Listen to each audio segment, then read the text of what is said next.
Hello everyone and welcome to my YouTube channel. If this is your first time here, I'm known in the community as Rayla or as the StarlitHermit. So I've been requested by a few of you to do a tutorial video. You guys have been curious as to how I make the stuff on my Etsy shop, so I'm super stoked. I ask that you guys be gentle as this is my first tutorial video ever and I am very much learning the process. Also, if you hear weird sound effects, that is probably my cat, Toodles, who likes to come and say hi and jump while I'm recording stuff. The other thing I'd like to note too is in this video I don't show a lot of my safety items, but when it comes to resin, it's very important that you have a space that's very well ventilated. Even though it's UV resin, it still emits a few fumes, so a couple of pointers. I am wearing a mask to prevent anything from being breathed or inhaled in, and I also have a fan going and proper ventilation with windows open and whatnot. So you will not see these on the video, but they are there, I assure you. The other thing too is I use gloves, and everything that I will be using in this video I will have listed in the comments section below. I do not get endorsements for any of these items, but I just list them because I have found that they work the best over the years. So without further ado, let's get started.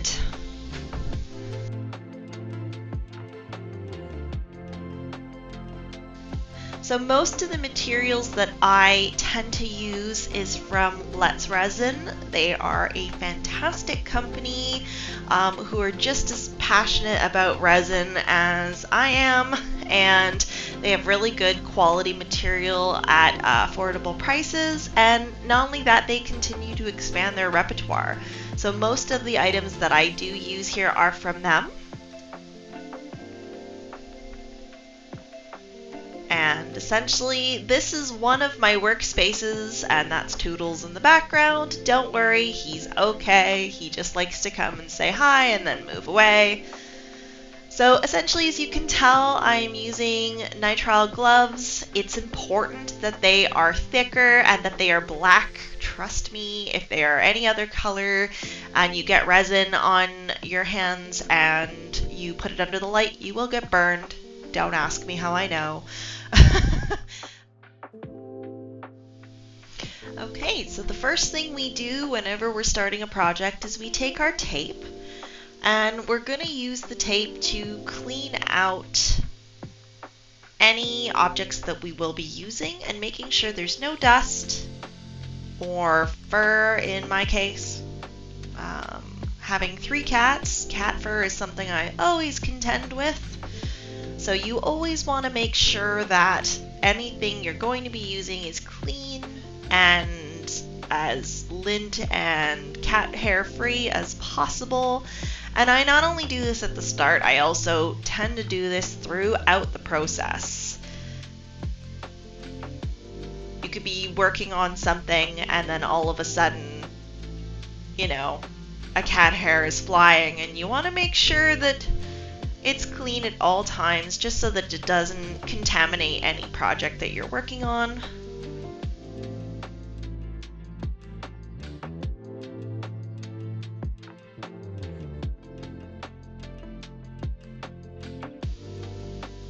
So another thing that I use as well is some jewelry pliers. Sometimes what happens is resin will cure on items, just kind of happens, so you can use the pliers to just very gently scrape off any of that cured resin and bring those tools back to best. Eventually, sometimes you may need to buy new tools, but thankfully a lot of the nail tools, if you have a good website that you could go to or a supplier. Thankfully, in my case, I have actually a really good nail supplier who I go to get some of my tools. tape is sticky.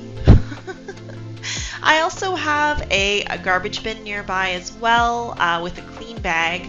Now, I always make sure to, if I'm finished with anything, that I'll cure it right away in some of my silicone pots. It's better for the environment. You can just throw that out. But if for any reason you do have wet resin left over, it is like on paper towels or whatnot, it is important to get rid of that right away, just so that it's not contaminating any air quality. So essentially you pour out the resin that you feel you're going to need. Now, your best friend with resin craft as well is patience. Lots and lots of patience. This is for multiple reasons. Resin is very receptive to temperature changes. It's receptive to your mixing. It's receptive to whatever you add into it. So patience and time is actually your friend.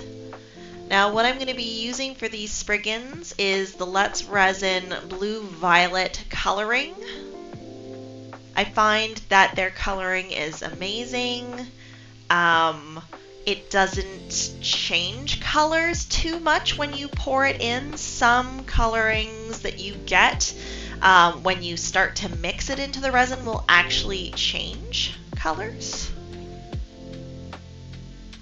And this is a mold that I made. I can do another tutorial of how I make my molds from scratch if you'd like. So if you would really like a tutorial on that, please put a comment in the comment section below.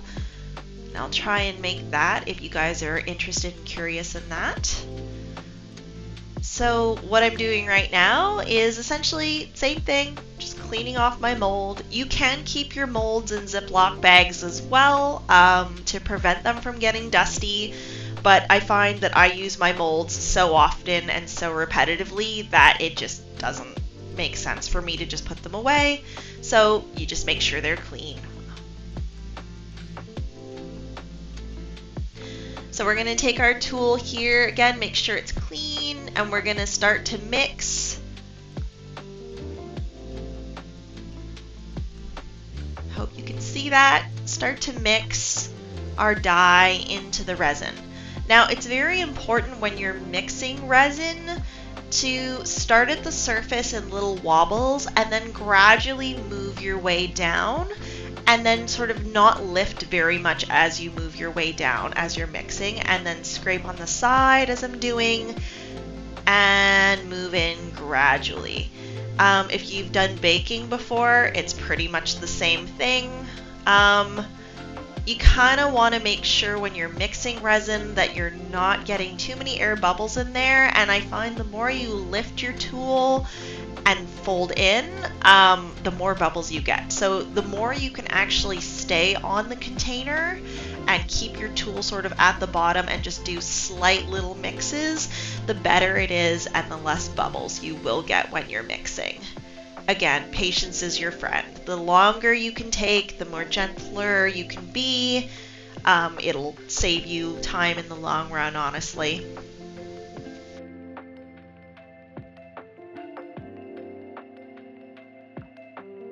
Ta-da! Perfect. Now once you've let the dye kind of settle a little bit, the next step is then to pour it into your mold. So we try to sort of angle it in, spread the mold at the opening as best as we can, and do it in little tiny batches. The reason being is you want to make sure that all the resin gets into all the nooks and crannies of the mold. So what I'll do is I'll push the mold, I'll squish it. Using light is your best friend. Obviously not too much light because it's going to cure, but just enough so that you can actually see what you're doing. And right now I can see in the mold that there's bubbles by looking through the light. It's hard when you're a beginner to see, but if you know what you're looking for, see at the bottom there's a little bubble in one of the nooks and crannies. So what I need to do is try and get that out. We don't want that. whoop, on drop molds too, that works. So what I'm using is one of the tools, and I'm going to be pushing into those nooks and crannies, as you can see, to make sure we're getting those air bubbles out.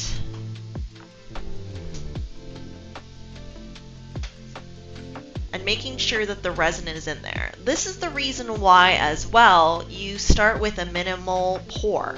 If you pour the whole thing in and then realize there's bubbles, anytime you try to put your tool in, you're just gonna have all that come back out at you.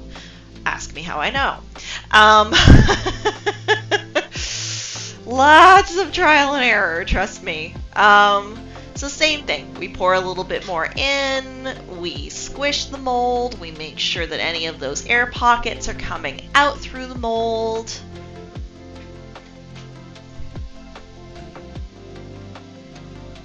If you hear any sound effects, that's toodles while I'm recording this. Again, same thing, we're pushing the resin in, having a look through the light to see if there's any spots that we're missing. So I'm poking in at the feet right now. All right, keep adding stuff in.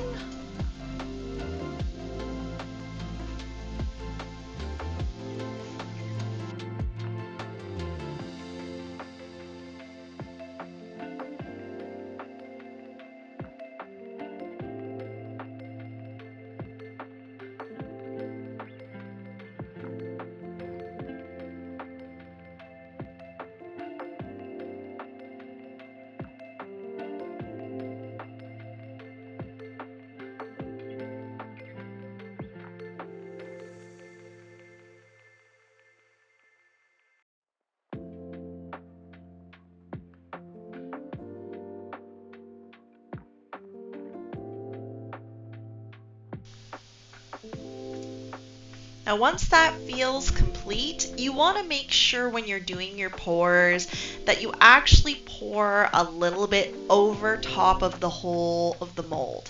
There's a reason for this. Now, your molds are your friends. You want to treat them like a loving partner, and if you take care of them, they'll take care of you. So we want to do an over pour of the mold so that when we cure it, we can actually take it out of the mold very easily. So now I'm going to cure for 5 minutes in the UV light, potentially more depending on how it feels. You want to do like enough of a cure that it's solid, but not enough of a cure where it's going to potentially break your mold. And then what I'm doing is I'm putting my silicone mold in my other UV resin cure, and that's just to make sure again that there's no sitting resin that could potentially release fumes.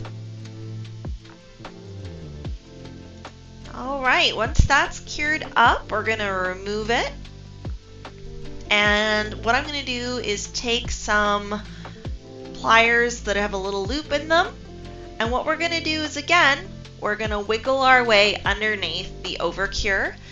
Now this is not hard, but again, you want to be gentle. So making sure when you're wiggling very gently. You're not pulling too firmly because this will break the mold.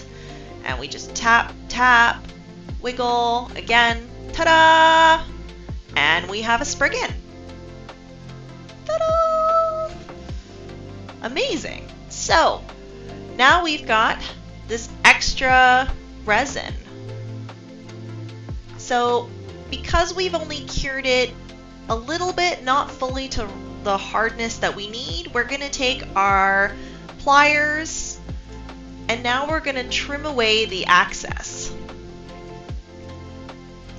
So as you can see, the mold is very slightly at the top. So we just want to be mindful when we're doing our trim that we're not actually damaging mold. So what I do is I just do a little bit of a cut and slowly just lightly break it away and then cut some more. Because this isn't fully cured 100%, it's still relatively flexible but also hard at the same time. So also be aware sometimes bits will fly at you. I naturally wear glasses, so I'm usually okay with that, but if you want to wear protective gear for your eyes, that's probably important as well if you don't wear glasses like me. Now, because we've cut some stuff off, obviously it's very raw and the edges are still very unclean, so we can clean this up. Now, I'm going to be using a file here. Now, one thing I will state is safety warning. Under normal circumstances, when you're sanding resin that's cured, what's really important is that you A, wear a mask, and B, do something that's called wet sanding. Now, I'm not doing a big enough sanding job here where it's really fully necessary. I'm not creating enough dust. I'm just literally very lightly scraping the surface. And that's about it. If you were doing a very intense sanding job, it is so vital that you're wearing a mask. It's so vital that you are doing wet sanding so that those particles are not going in the air, because you can breathe them in. And you can get them in your lungs, and that is a health hazard. So I just want to sort of put that disclaimer. I'm not using wet sanding here because I am wearing a mask and I'm not doing enough of a sanding that those particulates are flying all over the place. But under normal circumstances, please make sure that you are wet sanding, or that you are in a place where that ventilation is being taken away.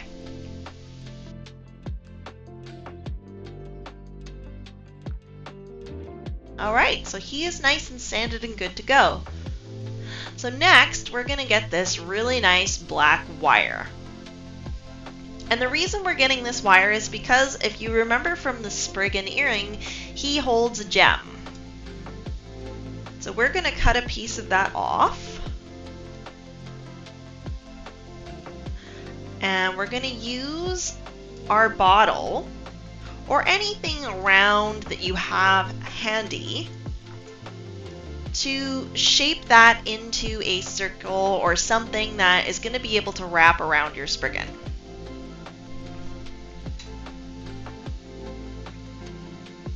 Now I have this little torch or UV flashlight. This is an amazing thing when you're doing quick glues or UV cures, when you're just pinning stuff on. And this is where I use my high viscosity resin. The reason being is because the high viscosity resin is, I guess you could say, more gluey. It's more oil or more thick in consistency, and so it's less likely to drip off when you're doing your pinning or anything that you essentially just want to hold onto surfaces as well. So I'm just putting a little bit of a layer on there, just enough to get the wire attached, and then I'm using my tool to essentially just make those edges just nice and clean and round so that when we put over layers, it's not going to be bulky at all. I take my UV torch and I just essentially do enough of a cure where it's not going to move or break off when I transfer it to the original UV light. And then we pop it in. And we do a more solid cure if everything is essentially sitting the way we want it to.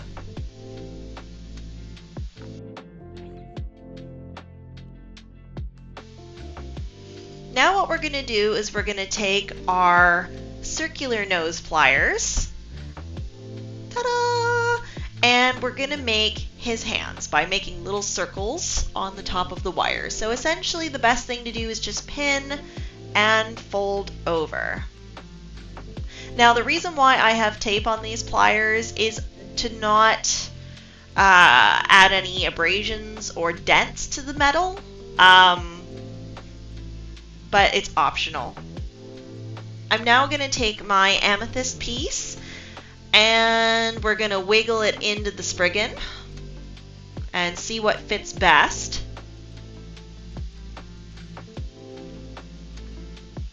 And the same principle applies. When we feel that we're in a good spot and our hands are where we want them to be,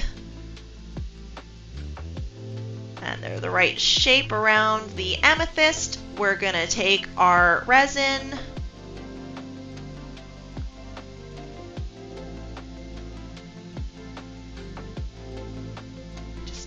dab will do ya. Take our torch. Same thing, do enough of a cure so that it's not going to move. And you can check it sometimes just by like wiggling it very slightly. That's how you'll know. If it still continues to wiggle just the tiniest bit, it's not cured enough. And then again, same principle, we'll pop it back in for the cure.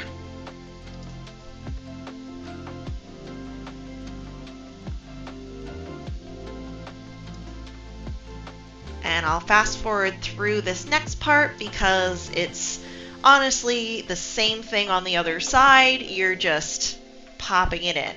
Now, if you want to know how much to cure that for, honestly, I find like a 3-minute cure is good just to be on the safe side. You don't have to do a full 5-minute cure for gluings, but if you would rather have that more cured than less cured, then that's not going to hurt it at all. So now I'm taking my little metal piece, and this one doesn't have a hole in just because I want to set it to the amethyst. And same thing, we're going to take our viscosity resin. We're going to do a little, just enough that's going to fill in the cup and just a little bit of the outside, but not so much that it's going to be drizzling everywhere. We're going to set it onto the amethyst. And I just do a little dab as well.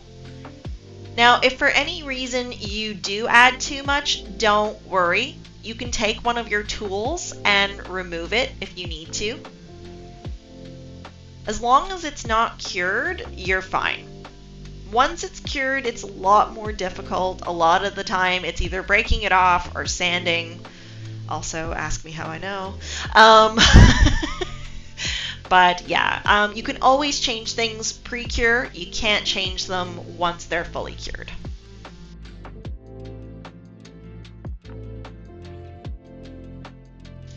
Alright, so once everything is set in, you feel that everything is attached and not going to move and very solidly there, now we're going to get to my absolute favorite part of the process. I mean, the whole process is my favorite part, but this one is like absolutely my favorite part. And this is essentially your priming and your coloring, for lack of a better word.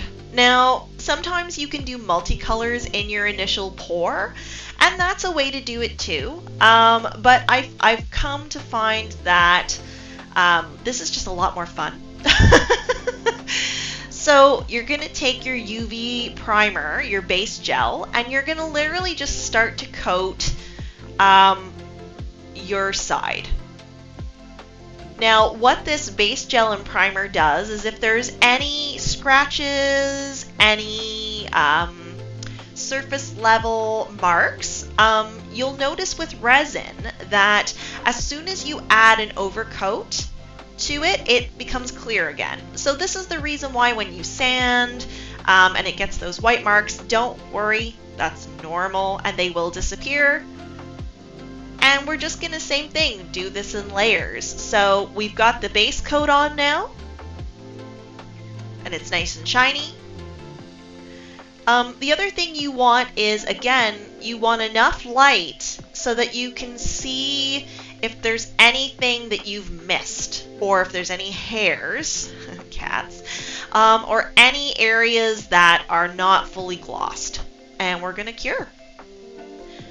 Now, same thing, I'm going to fast forward through some of these parts because realistically, it's the same thing. It's just you're doing it on both sides. Again, patience is a virtue when it comes to resin craft. So then with the actual colored UV resins, it's important that you shake them a little bit to make sure they're fully mixed. Now I'm taking my colored resin, and I like to do different layers now over top of the base coat. And this can be however you want. I think it's cute to kind of define the Spriggan ears on the sides and a little bit on the back. And then what I like to do, just to add a little bit of texturing, is I'll take my tool and then I start doing like little circular wiggles. just enough so that you get some striations and a little bit of indentation and texturing. And again, if you want to add more, you add a little bit more of the resin or a little bit more of your UV nail gloss, and you just keep going. Again, the sky's the limit when it comes to resin craft. You pretty much can do anything until it's cured. And then fixing it's like clay that way. So, all right, and then we cure. Now, I find with, thankfully, the gel polishes, they cure pretty fast so long as they're coated appropriately. I sometimes will use like a little height thingy depending on kind of where I'm actually doing the cures. So as you can see in this, I've actually put him on a little elevated thing just so that he doesn't actually start curing onto the plastic plate that's in there. But usually 3 minutes is good enough.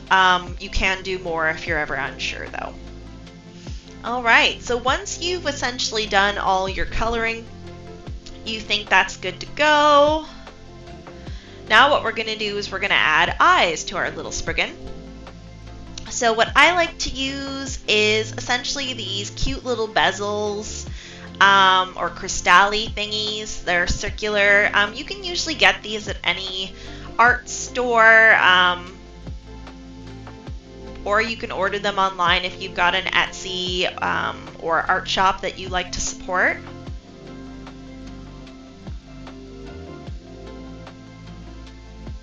Now what I'm doing is I'm essentially cleaning off the top of my mold, because sometimes you can use molds as things, and I just left the tape on. And I'm going to put just a little drop of the viscosity resin so that I can just dip into it when I'm putting on my little bezels or my little gems. So I just do like a little dip on the top,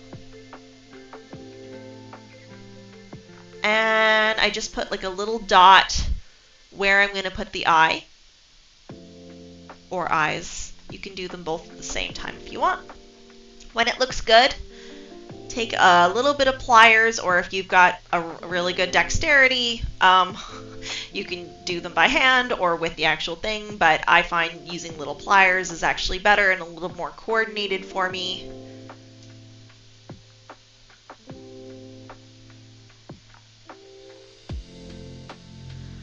And then when they're still wet, again, it's best to adjust where they are, if you need to clean them up at all, before you cure.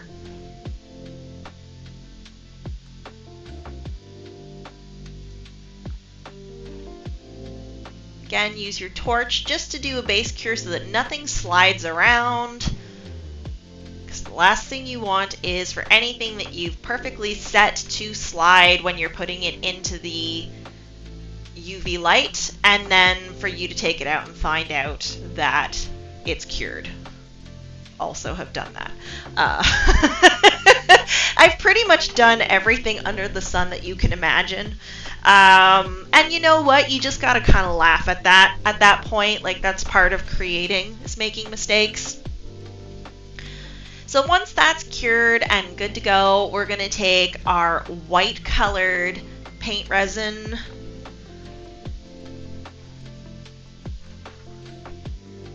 using it. Another thing I use as well with this is a very fine brush. We're going to be using the white to draw on the smile on our Spriggy. So same thing, I'm going to do just a little dollop on something extra. I find it's easier to do dollops on another surface when you're drawing, because then that way you can actually apply it to the brush and coat it a little more evenly. So I'm pretty sure this is either a liner brush or a makeup brush that's a little firmer than I used for this.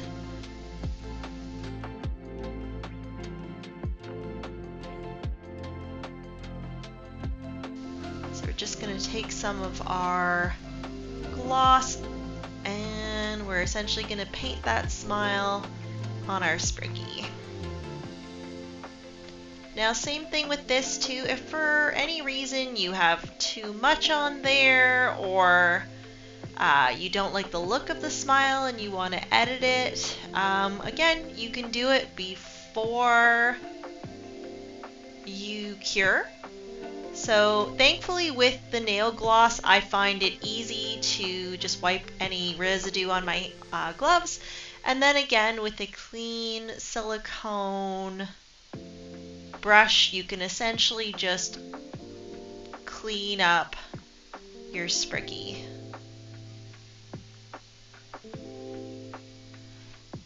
And then once that cleaning is all done, you feel that smile looks good, that's when you can go ahead and cure when you are ready.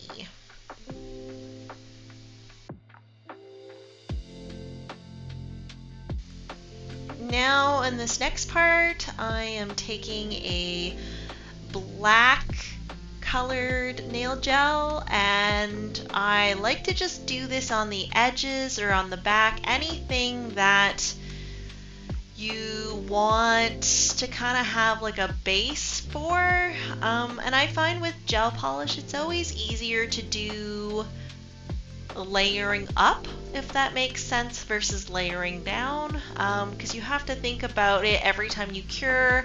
It's going to do a coat over top, so you do your lighter colors or anything first, and then your darker colors on the top.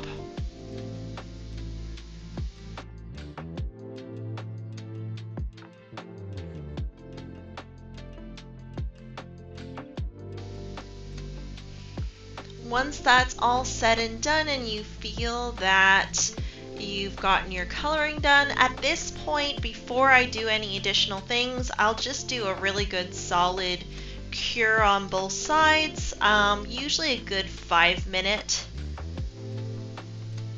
With my UV lamp, you can do both sides at once, but again, it depends on what you're working with. Alright, now once everything's fully cured and good to go, you feel everything looks really good. Now we're going to add some finishing touches. So what I will be using for this is what's known as a top coat.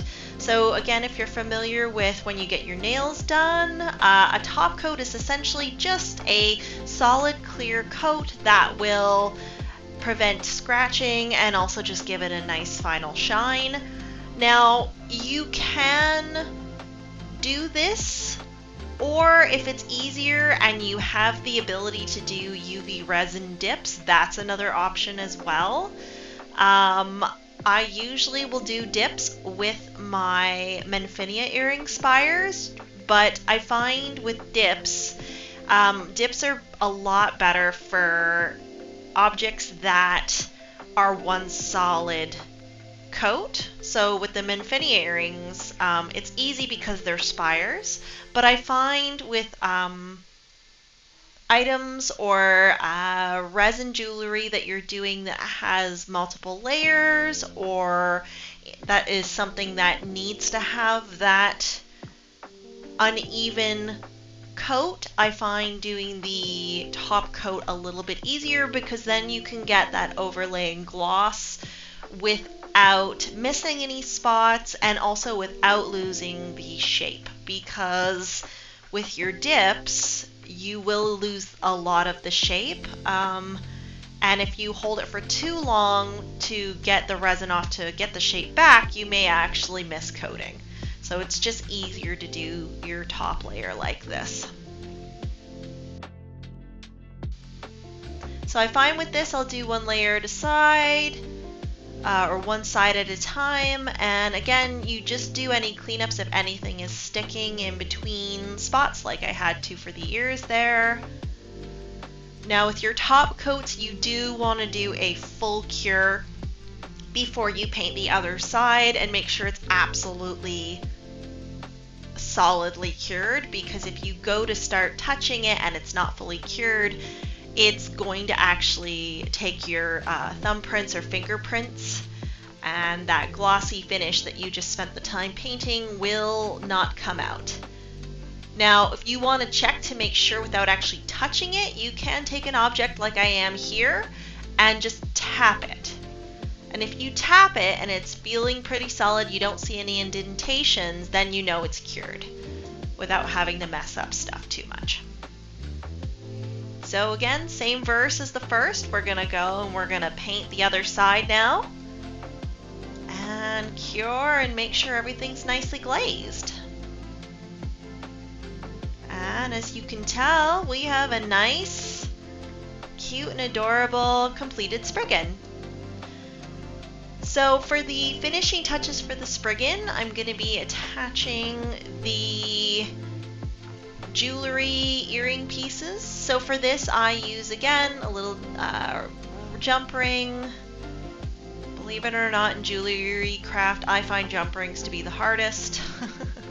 Fine, depending on the size they're pretty futzy, but yeah, you always open your jump rings sort of outward versus apart.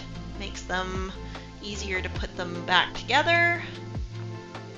And then we take our French hoop there, our French earring, and we attach that.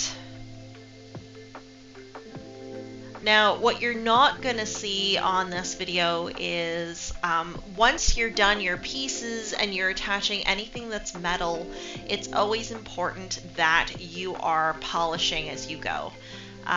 Even if the pieces that you buy are tarnish proof, they still will tarnish over time, so it's always good to polish them, especially when you're creating them, just to make sure that there's no additional residue getting on there. Excuse me. And now we've got our little Spriggy.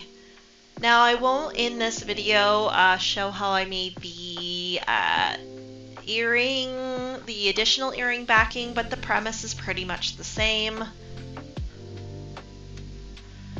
Just essentially doing a combination of gluing and resin coating and whatnot. But if you do have any questions of this video, please don't hesitate to write in the comments. I'm always happy to try and help as much as I can. And on top of that, I really look forward to hearing if you guys want me to do any more tutorials or if there is anything else you'd like me to demo. Also, if this video was helpful in any way, I'd really appreciate it if you could either share it or like it. That lets me know that you found the content helpful, and that gives me even more incentive to make even more for you guys. So again, all the products I will be using or have used in this video, I will be listing down below. And once again, thank you so much for watching, for visiting my shop. And until next time, guys, take care. Bye for now.